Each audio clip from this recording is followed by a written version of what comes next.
Corporación Universitaria Iberoamericana. Presentación, evolución, especie humana.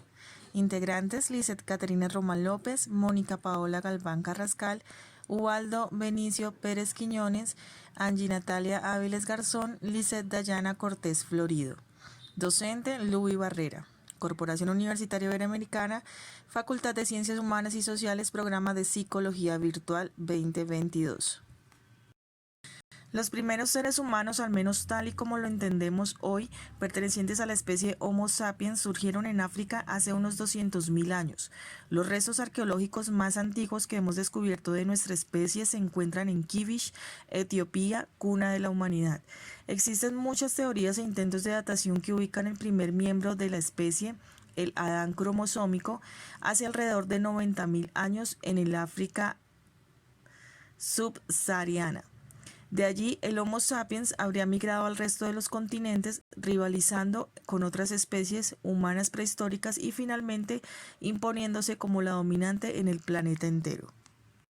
La evolución humana fue un proceso que duró unos 6 millones de años según los textos literarios. Fue un lento proceso de cambios y adaptaciones que resultaron en los seres humanos contemporáneos, Homo sapiens.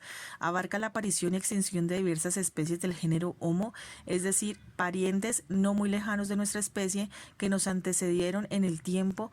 De ellos heredamos muchas de nuestras propiedades biológicas.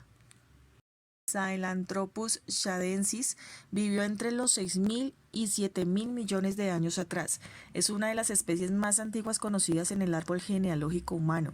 Se cree que vivió en zonas pantanosas, tenía una combinación de características similares a las de los simios y a las humanas. Tenía un cerebro pequeño con un volumen de 350 cc, cara inclinada, arcos superciliares muy prominentes y cráneo alargado, pequeños dientes caninos y una médula espinal que se abría por debajo del cráneo.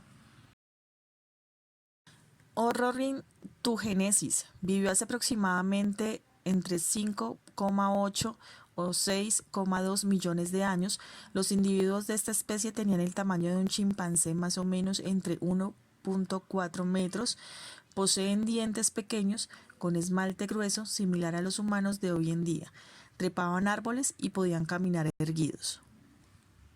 El fósil más importante de esta especie es un fémur superior, que muestra evidencia de acumulación ósea típica de un bípedo, por lo que los individuos de Orornithugenesis trepaban a los árboles, pero probablemente también caminaban erguidos con dos piernas en el suelo.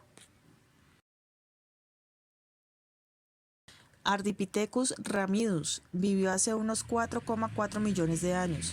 Se informó por primera vez en 1994. En 2009, los científicos anunciaron un esqueleto parcial apodado Ardi. Los huesos del pie en este esqueleto indican un dedo gordo del pie divergente combinado con un pie rígido. Aún no está claro qué significa esto con respecto al comportamiento bípedo. Se dice que la pelvis reconstruida a partir de un espécimen triturado muestra adaptaciones que combinan la escalada de árboles y la actividad bípeda. Los descubridores argumentan que el esqueleto de Ardi refleja un ancestro común humano simio africano que no era como un chimpancé. Una buena muestra de dientes caninos de esta especie indica muy poca diferencia de tamaño entre machos y hembras de esta especie. Los fósiles de Ardi se encontraron junto con restos de fauna que indican que vivía en un entorno boscoso. Esto contradice la teoría de la sabana abierta sobre el origen del bipedalismo, que establece que los humanos aprendieron a caminar erguidos a medida que los climas se volvían más secos y los entornos se volvían más abiertos y cubiertos de hierba.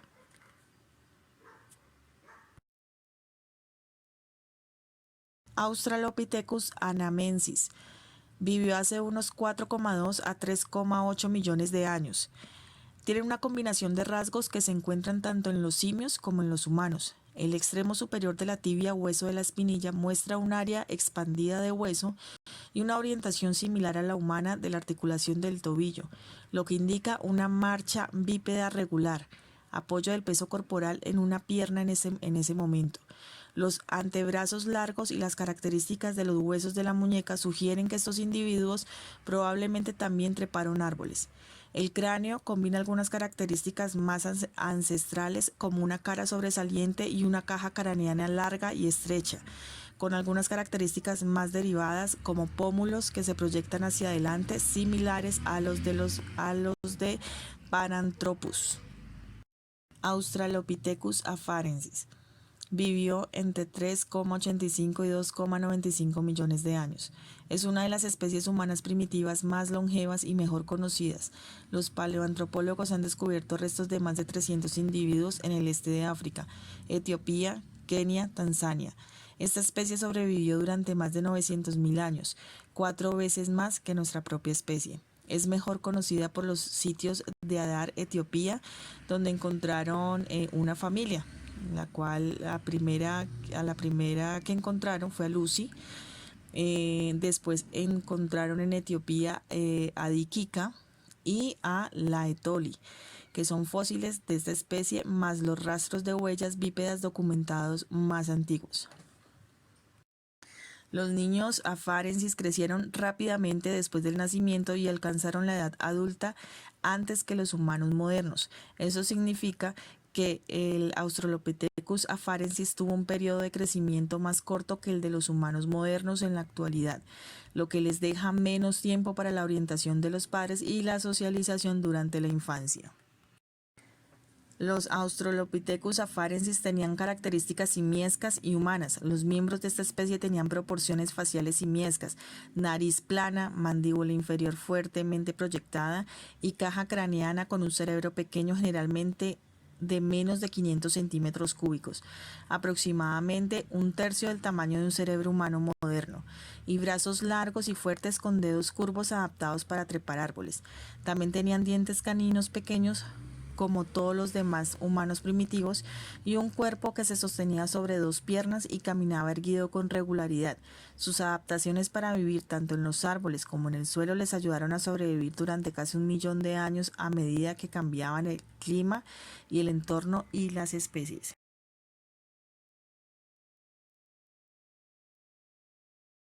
Australopithecus africano vivió hace unos 3,3 a 2,1 millones de años. El Australopithecus africanus era anatómicamente similar al Australopithecus afarensis, con una combinación de rasgos humanos y simiescos. En comparación con el afarensis, el africanus tenía un cráneo más redondo que albergaba un cerebro más grande y dientes más pequeños, pero también tenía algunas características similares a los de los simios, incluidos brazos relativamente largos y una cara fuertemente inclinada que sobresalía por debajo de la caja craneana con una mandíbula pronunciada. Como el afarensis, la pelvis, el fémur, parte superior de la pierna y los huesos del pie del africanus indican que caminaba bípedo, pero los huesos del hombro y de la mano indican que también estaban adaptados para trepar.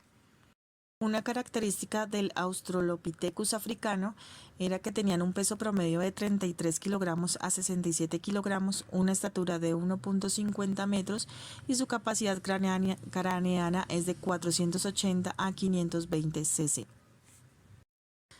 Paranthropus aethiopicus vivió hace unos 2,7 a 2,3 millones de años.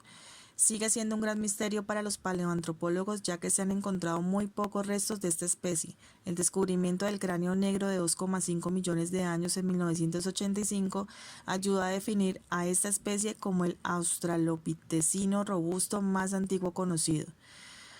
Tiene una cara muy protuberante, grandes dientes de megadonto, una mandíbula poderosa y una cresta sagital bien desarrollada en la parte superior del cráneo, lo que indica enormes músculos para masticar, con un fuerte énfasis en los músculos que se conectan hacia la parte posterior de la cresta y creando fuertes fuerzas de masticación en los dientes frontales.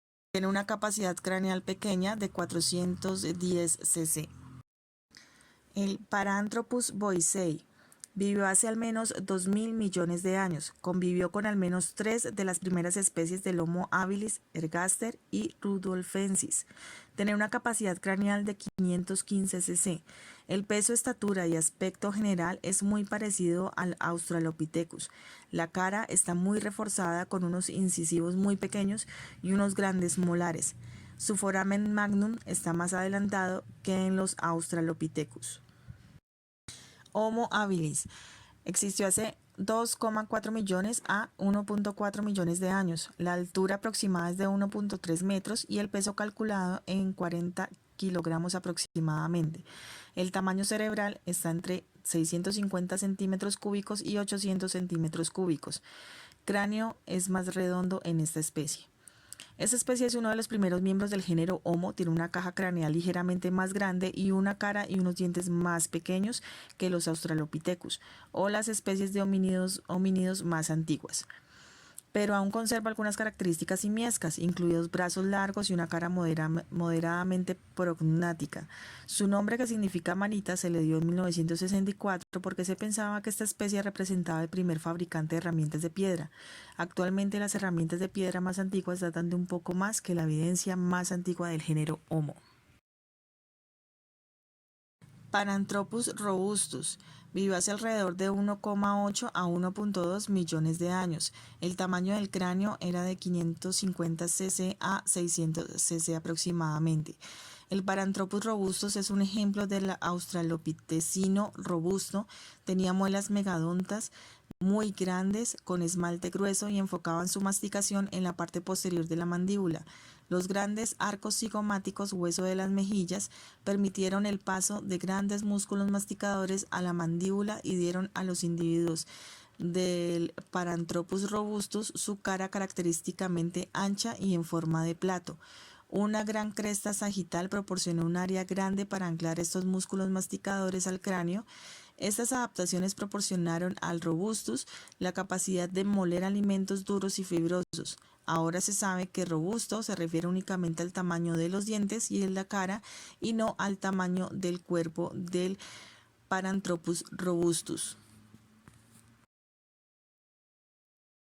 Homo rudolfensis existió alrededor de 1,9 millones a 1,8 millones de años. Solo hay un fósil realmente bueno de este Homo rudolfensis, KNM-ER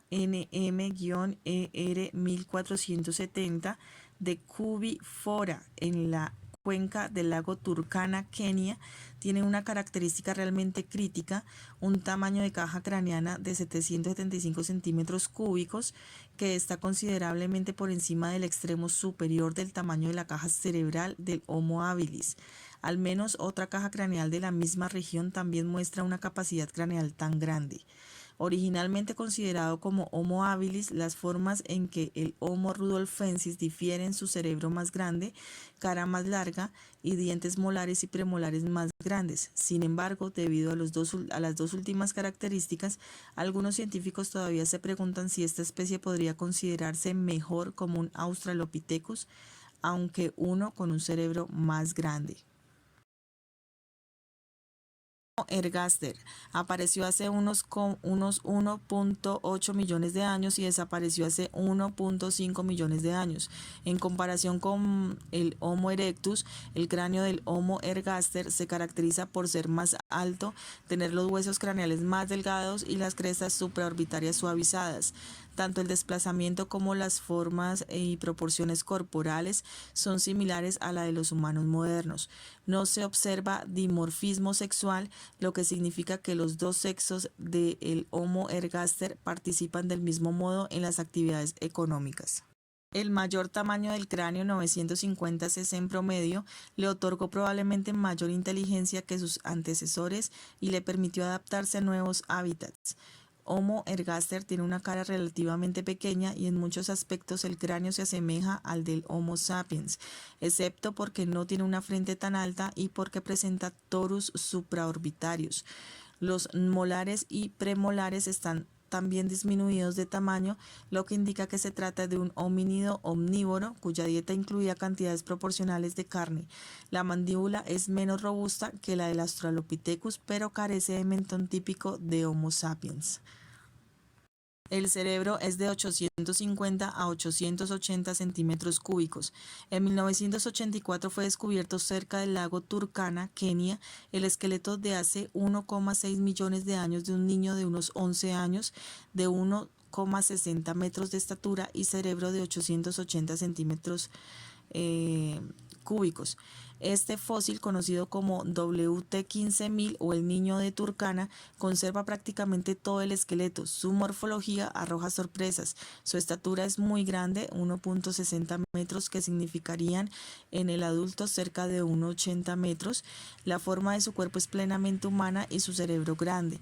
Como se conserva la cadera, es posiblemente afirmar que se trataba de un varón. Su morfología coincide con la que podríamos esperarnos de una forma capaz de salir de África. Homo georgicus. Esta especie fue establecida en 2002 a partir de los fósiles encontrados un año antes en Dmanisi, en el Cáucaso, República de Georgia.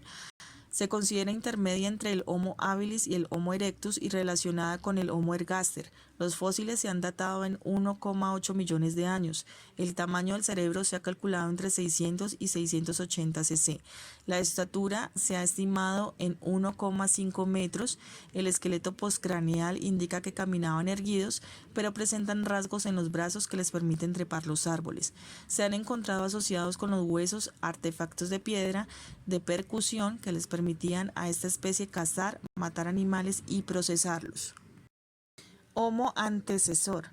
Capacidad encefálica de 1000 centímetros cúbicos. Especie homínida más antigua de Europa con una antigüedad de 800.000 años. Los fósiles de Grandolin exhiben una combinación única de rasgos dentales, mandibulares y craneales, primitivos y avanzados que los diferencian del Homo erectus asiáticos, del Homo ergaster y del Homo heidelbergensis. Lo más llamativo es la morfología mediofacial y subsanal totalmente moderna, que se interpreta como la retención de un patrón juvenil que no se encontraba todavía presente en el Homo ergaster. La marcada reducción del tamaño del molar y del canino y el aumento de la capacidad craneal también sugieren que estos se relacionen con el Homo ergaster, especie que representaría su antecesor, y se diferencian del Homo erectus, que sigue una vía evolutiva diferente que se extingue sin dejar descendientes. Eran individuos altos y fuertes y con una cara de rasgos modernos, aunque su cerebro fuera más pequeño que el del hombre actual. El arco superciliar es un doble arco y la capacidad encefálica, estimada a partir de un fragmento incompleto de hueso frontal, indica una cifra superior a los 1000 centímetros cúbicos. El esqueleto postcraneal indica una cierta gracilidad en comparación con la mayor robustez del hombre del neandertal de la segunda mitad del Pleistoceno medio.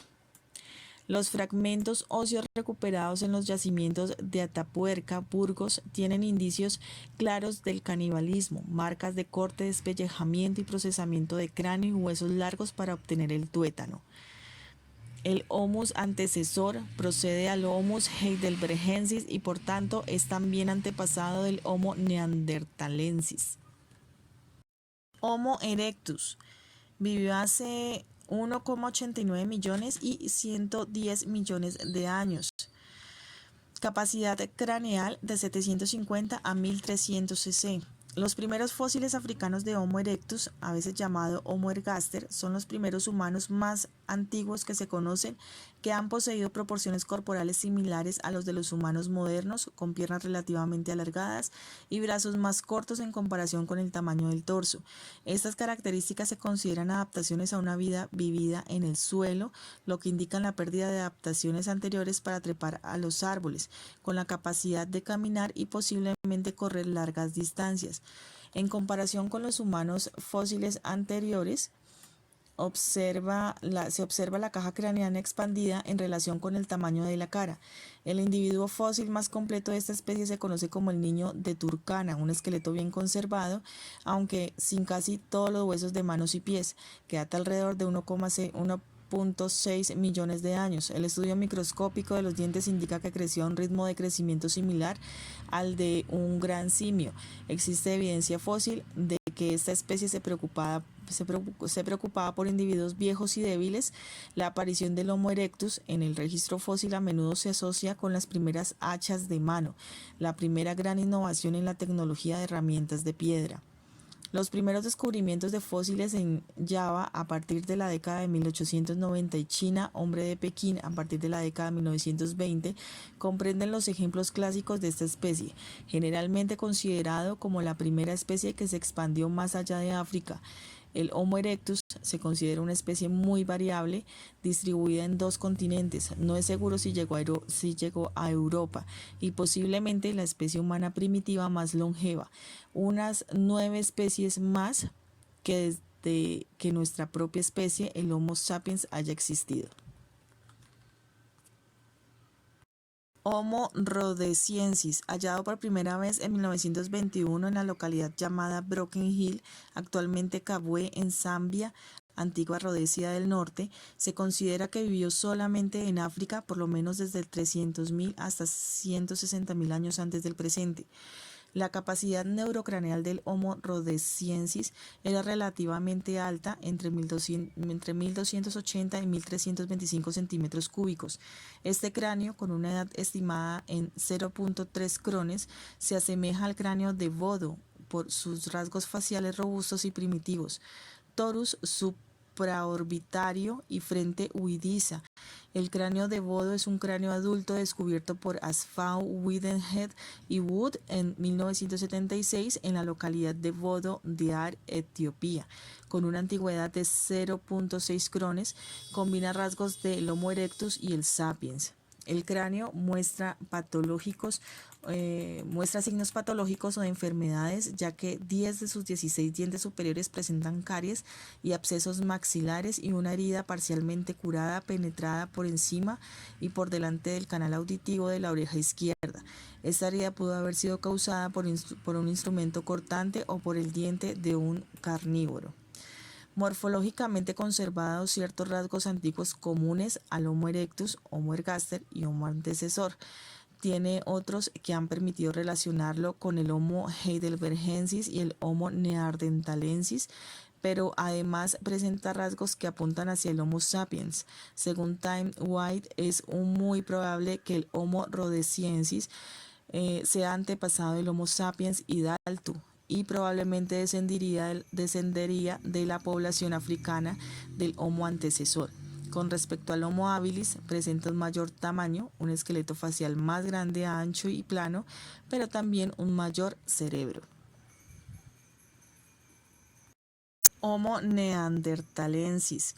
Vivió hace unos 400.000 a 40.000 años. Los neandertales son nuestro pariente humano extinto más cercano.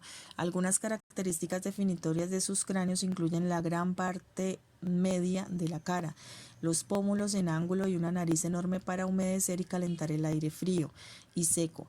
Sus cuerpos eran más cortos y robustos que los nuestros, otra adaptación a vivir en ambientes fríos, pero sus cerebros eran tan grandes como los nuestros y a menudo más grandes proporcionales a sus cuerpos musculosos. Los neandertales fabricaron y usaron un conjunto diverso de herramientas sofisticadas, controlaban el fuego, vivían en refugios, confeccionaban y vestían ropa, eran hábiles cazadores de animales grandes y también comían alimentos vegetales y ocasionalmente fabricaban objetos simbólicos u ornamentales. Hay pruebas de que los neandertales enterraban deliberadamente a sus muertos y en ocasiones incluso marcaban sus tumbas con ofrendas como flores. Ningún otro primate ni ninguna especie humana anterior habría practicado jamás este comportamiento sofisticado y simbólico. Se ha recuperado ADN de más de una docena de fósiles de neandertal, todos de Europa. El proyecto del genoma neandertal es una de las nuevas y emocionantes áreas de la investigación de los orígenes humanos. Homo floresiensis. Vivió hace unos 100.000 a 50.000 años. Los restos de una de las primeras especies humanas descubiertas más recientemente, Homo floresiensis, apodado Hobbit, hasta ahora solo se han encontrado en la isla de Flores, Indonesia. Los fósiles de floresiensis datan de hace 100.000 y 60.000 años, y las herramientas de piedra fabricadas por esta especie datan de 190.000 y 50.000 años. Los individuos del Homo floresiensis medían aproximadamente 3 pies y 6 pulgadas de alto. Tenían cerebros diminutos, dientes grandes para su pequeño tamaño, hombros encogidos hacia adelante sin mentón, frentes hundidas y pies relativamente grandes debido a sus piernas cortas. A pesar de su cuerpo y cerebro pequeños, Floresiensis fabricaba y usaba herramientas de piedra. cazaba pequeños elefantes y grandes roedores, se enfrentaba a depredadores como los dragones gigantes de Komodo y es posible que usaran fuego.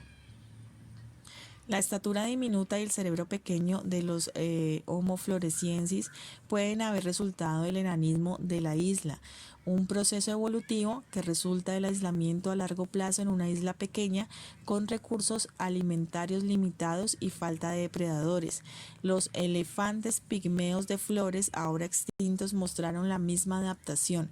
Las especies más pequeñas conocidas de elefantes Homo y Estegodon se encuentran en la isla de Flores, Indonesia. Sin embargo, algunos científicos ahora están considerando la posibilidad de que los ancestros del Homo floresiensis pudieran haber sido pequeños cuando llegaron a Flores por primera vez.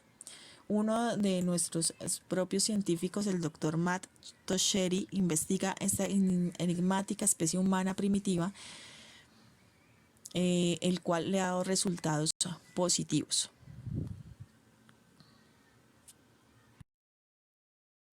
Homo sapiens, hace unos 300.000 años hasta el presente.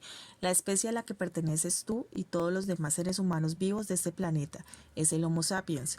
Durante una época de cambio climático dramático hace 300.000 años, el Homo sapiens evolucionó en África, al igual que otros humanos primitivos que vivieron en ese momento. Recolectaron y cazaron alimentos y desarrollaron comportamientos que los ayudaron a responder a los desafíos de la supervivencia en entornos inestables. Anatómicamente, los humanos modernos generalmente se pueden caracterizar por la construcción más ligera de sus esqueletos en comparación con los humanos anteriores. Los humanos modernos tienen cerebros muy grandes que varían en tamaño de una población a otra y entre hombres y mujeres, pero el tamaño promedio es de aproximadamente 1.300 centímetros cúbicos. Alojar este gran cerebro implicó la reorganización del cráneo en lo que se considera moderno, un cráneo alto, abovedado de paredes delgadas con una frente plana y casi vertical. Los rostros humanos modernos también muestran mucho menos, si es que tienen alguno, de las cejas pronunciadas y el prognatismo de otros humanos primitivos. Nuestras mandíbulas también están menos desarrolladas, con dientes más pequeños. Los científicos a veces usan el término Homo sapiens anatómicamente moderno para referirse a los miembros de nuestra propia especie que vivieron en tiempos prehistóricos. Se denomina Homo sapiens hidaltu a especímenes fósiles, 3 cráneos encontrados, hallazgo de nuevas especies del género Homo en Israel y en China. Se denomina Homo sapiens hidaltu a especímenes fósiles, 3 cráneos encontrados en las proximidades de la localidad etíope de Erto durante el año 1997 por el equipo paleoantropólogo dirigido por Tim White. Según este investigador, es muy probable que el Homo sapiens hidaltu sea descendiente del Homo rhodesiensis. El nuevo descubrimiento se hizo público en el 2003. Estos fósiles han sido datados en unos 160.000 años antes del presente, es decir, en el Pleistoceno tardío. Si es correcto que el Homo sapiens hidaltu es una especie de la nuestra, habrá que rescatar la antigua denominación de Homo sapiens sapiens para el hombre actual. En Israel se han encontrado restos del cráneo de un hombre de ascendencia neandertal que apuntan a la diversificación de esta especie fuera de Europa. Paralelamente, en China se ha identificado al Homo longi, una nueva especie que podría ser nuestro pariente más cercano. Dos noticias han sacudido contemporáneamente el estudio de la evolución humana, cuestionando la visión tradicional de este proceso como algo lineal en el que las diversas especies siguieron caminos independientes. En Israel se han encontrado fragmentos del cráneo de un individuo de ascendencia neandertal que demuestran una alternancia temporal entre poblaciones de esta especie y de Homo sapiens. Por otra parte, en China se ha anunciado el descubrimiento del cráneo con las características más similares a los humanos modernos que se conocen hasta la fecha y que ha sido bautizado con el nombre de Longi. El paleoantropólogo español Juan Luis Arzuaga, director científico del Museo de la Evolución Humana de Burgos y que ha participado en el descubrimiento del cráneo de Necher Ramla en Israel, opina que el hallazgo es un paso muy importante porque clarifica parte de la evolución humana, puesto que hay una alternancia de poblaciones de linaje neandertal existente hace o entre 230.000 y 40.000 años y sapiens, lo que implica intercambio genético, relaciones sexuales entre ambos de Homo longi. La importancia del descubrimiento es precisamente que cuestiona la idea según la cual las distintas especies del género Homo habían seguido caminos separados. Los neandertales en Europa y Eurasia y los sapiens de África y Asia se veían como evoluciones paralelas pero independientes. Este trabajo nos lleva a pensar que no han sido tan independientes, sino que ha habido un intercambio de genes. Esta alternancia, según él, significa que la zona de Israel es un corredor que conecta África con Europa, Eurasia, y en ese corredor se han encontrado y convivido o reemplazado unos y otros. Aunque de estar los dos juntos a la par, no hay pruebas concluyentes aún. Además señala que los neandertales no fueron una especie propia de Europa, sino que ocuparon un área mucho más extensa de lo que se pensaba hasta ahora. Una noticia igual de impactante ha sido el anuncio por parte de investigadores chinos de un cráneo en excepcional estado de conservación en la ciudad de Harbin, que por sus características han atribuido a una especie nueva a la que han bautizado como Homo longi, hombre dragón. El cráneo presenta unas grandes cuencas oculares, amplias crestas de las cejas, una boca ancha, dientes de gran tamaño y como característica más notable un cráneo de grandes dimensiones que podría haber albergado un cerebro de un tamaño comparable al de los humanos modernos. Pero el anuncio más importante es que según el profesor Xihun Ni de la Academia China de Ciencias, el nuevo linaje que hemos identificado y que incluye el Homo longi es el verdadero grupo hermano del Sapiens, algo que desbancaría a los neandertales del puesto de parientes más cercanos a los humanos modernos, pero que han sido recibidos con prudencia por otros investigadores. Lo que sí parece claro es que estas especies diversas coexistieron e influyeron las unas en las otras y que el cuadro de la evolución humana esconde una mayor interconexión de la que se pensaba.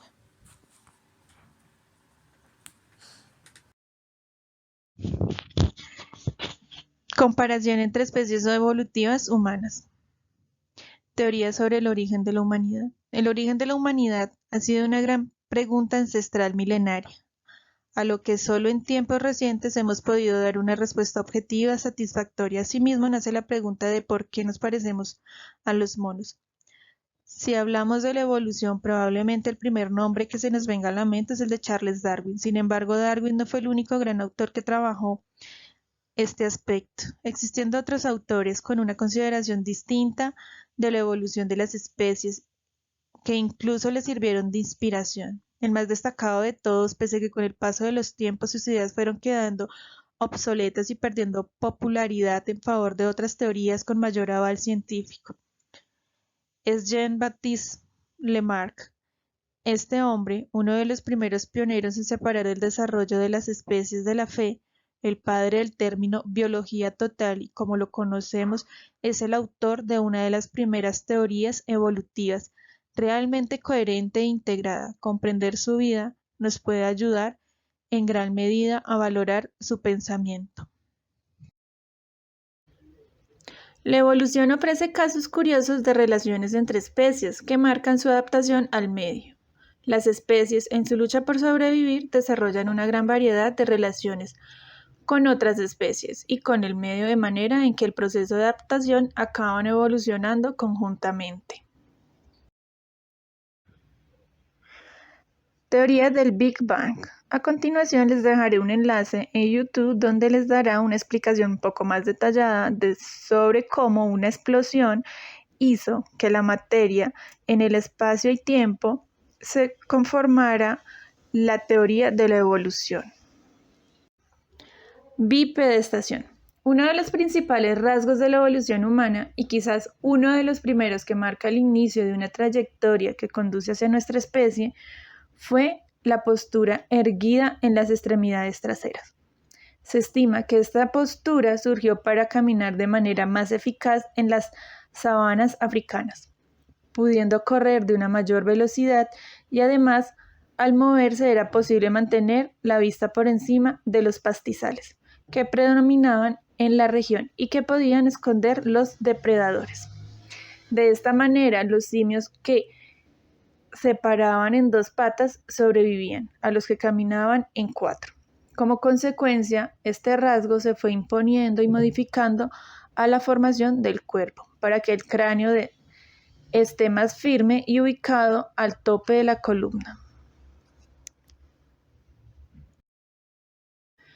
Destrezas. Al aprender a caminar erguidos, los protohumanos ancestrales tuvieron libres las extremidades superiores, entonces pudieron usarlas para otras cosas como comer mientras se camina, sujetar las crías mientras se huye de algún depredador, transportar alimentos o empezar a usar las herramientas, como piedras, huesos, trozos de madera, fueron las herramientas iniciales con las que nuestros antepasados marcaron el inicio de un aprendizaje tecnológico que conduce hasta las sofisticadas herramientas que tenemos hoy.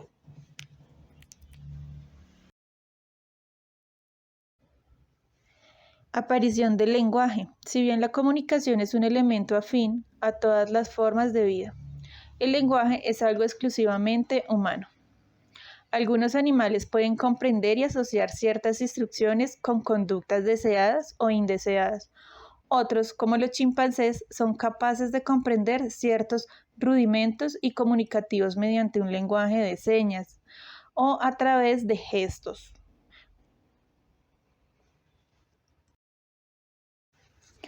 En la evolución, los depredadores se vuelven más inteligentes y veloces para capturar a sus presas, que a su vez evolucionan en el mismo sentido para evitar ser capturados. Cerebro o cráneos similares. Este proceso se dio a partir de la inauguración del género homínidos, es decir, los primates bípedos considerados antecesores del ser humano,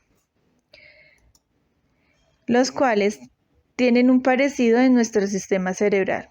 Los moldes endocraneales o las especies de los fósiles permiten reducir varios aspectos anatómicos del cerebro, como los lóbulos, circunvoluciones o la irrigación de los vasos vasculares.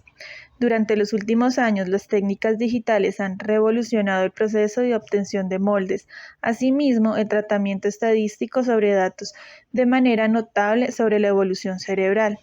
En la integración de otras especies como la arqueología y la neurociencia que han permitido una hipótesis nueva sobre los cambios cognitivos del género Homo.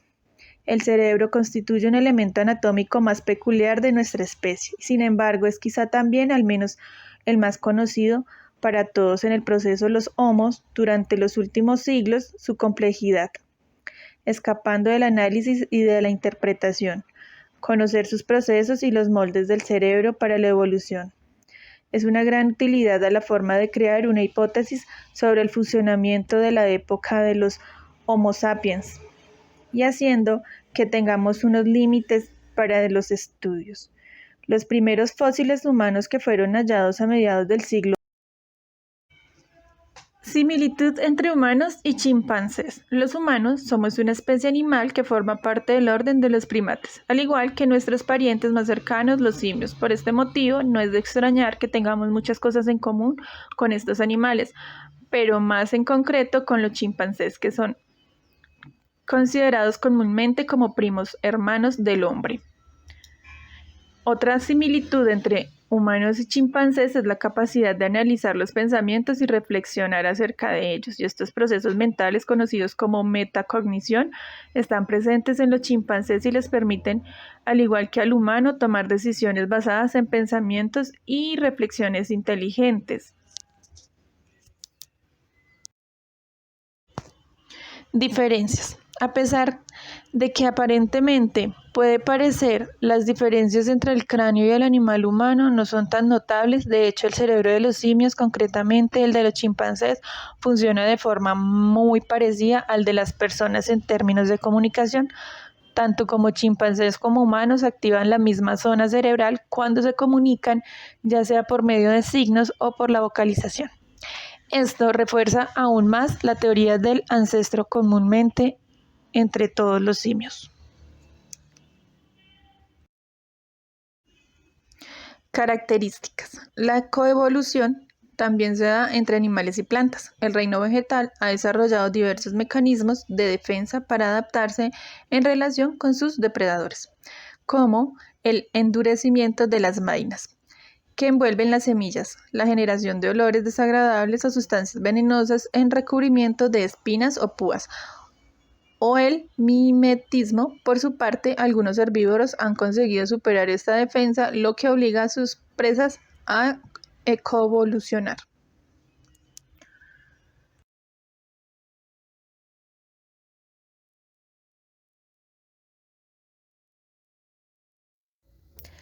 La mayor parte de los seres vivos son capaces de realizar acciones que puedan ser consideradas inteligentes o al menos el resultado de un proceso de reacción adecuado ante las circunstancias cambiantes de su medio ambiente. Sin embargo, la inteligencia o los procesos intelectuales que desarrollan los seres humanos son enormemente superiores a los que logran los organismos de cualquier otra especie. El cerebro humano adulto es un órgano sumamente complejo, pesa aproximadamente 1500 gramos, a lo que representa el 2% del peso corporal, pero consume igual de cantidad de energía que todo el músculo esquelético en reposo. Aunque el cerebro humano representa una estructura típicamente primate, revela algunas características que lo distinguen y lo individualizan plenamente. El proceso de evolución y humanización del cerebro del Homo sapiens lo convirtió en un órgano único y diferente, alcanzando el mayor tamaño relativo entre todas las especies, pero además le permitió la reorganización estructural de tejidos, circuitos, segmentos de regiones específicas.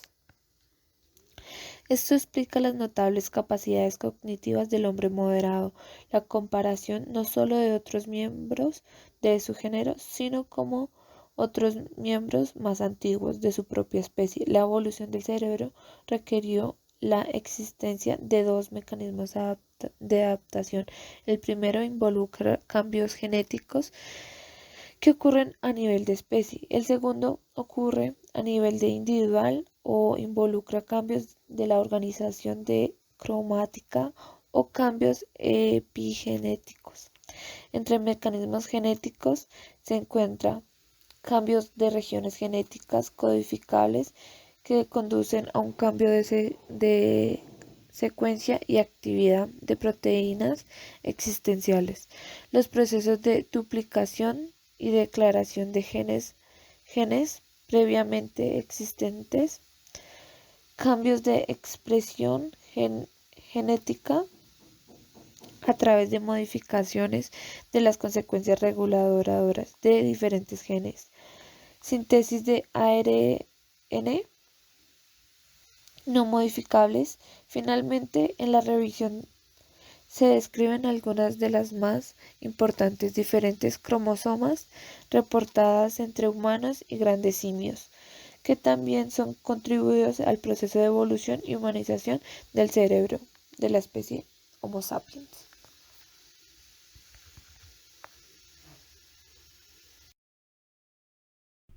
Evolución y humanización del cerebro. El proceso de evolución y humanización del cerebro del Homo sapiens lo convirtió en un órgano único y diferente, alcanzando el mayor tamaño relativo entre todas las especies, pero además le permitió una reorganización estructural de tejidos y circuitos en segmentos y regiones específicas. Esto explica las notables capacidades cognitivas del hombre moderno en comparación no solo con otros miembros de su género, sino con otros miembros más antiguos de su propia especie. El desarrollo del cerebro humano. Estos son algunos cambios que se pueden notar. Por ejemplo, el del Australopithecus presenta un promedio de 4,50 centímetros cúbicos de capacidad craneal, un poco más que la de un chimpancé. El Homo habilis. Esta evolución está un poco más desarrollada y redonda los 650 centímetros cúbicos del cerebro. El Homo erectus. Esta inicialmente se indicó entre unos 850 centímetros cúbicos, pero en los últimos individuos podían haber llegado a 1100 centímetros cúbicos. El Homo neanderthalis Esta alcanzó a los 1.150 centímetros cúbicos de capacidad craneal y el Homo sapiens esta posee una capacidad de 1.350 centímetros cúbicos de cerebro.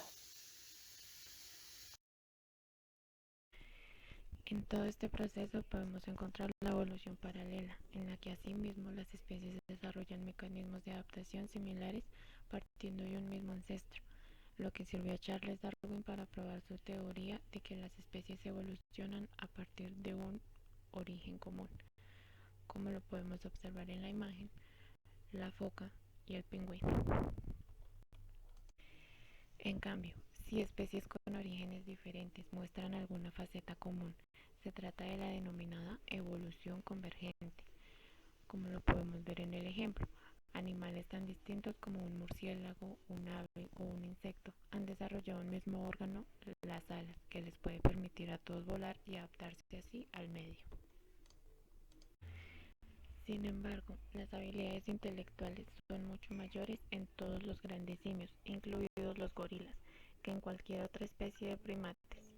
Cuando se habla de habilidades intelectuales, se tienen en cuenta la construcción de herramientas, la capacidad para aprender un lenguaje, aunque sea sencillo y con esfuerzo, el reconocimiento de uno mismo en un espejo y la capacidad de engañar y de comprender las mentes de otros, o de realizar operaciones mentales con cierto grado de estructura jerárquica. Ciertamente, diversos autores están de acuerdo en que los neandertales y nuestra especie fueron muy similares intelectualmente hasta que, hace entre 80.000 y 60.000 años o quizás menos, algo ocurrió en nuestro cerebro, un cambio que ya no tuvo nada que ver con el tamaño, que no varió en absoluto, pero que nos hizo finalmente diferentes. La corteza cerebral. El aumento del volumen cerebral en el género Homo ha consistido principalmente en un incremento de la corteza cerebral, que ha crecido tanto que constituye aproximadamente un 80% de nuestro cerebro. Es lógico, por tanto, que se crea que la gran mayoría de nuestras capacidades cognitivas más complejas dependen en gran medida, si no totalmente, de la corteza. Sería entonces la corteza cerebral lo que nos hace humanos y hasta cierto punto esto es así.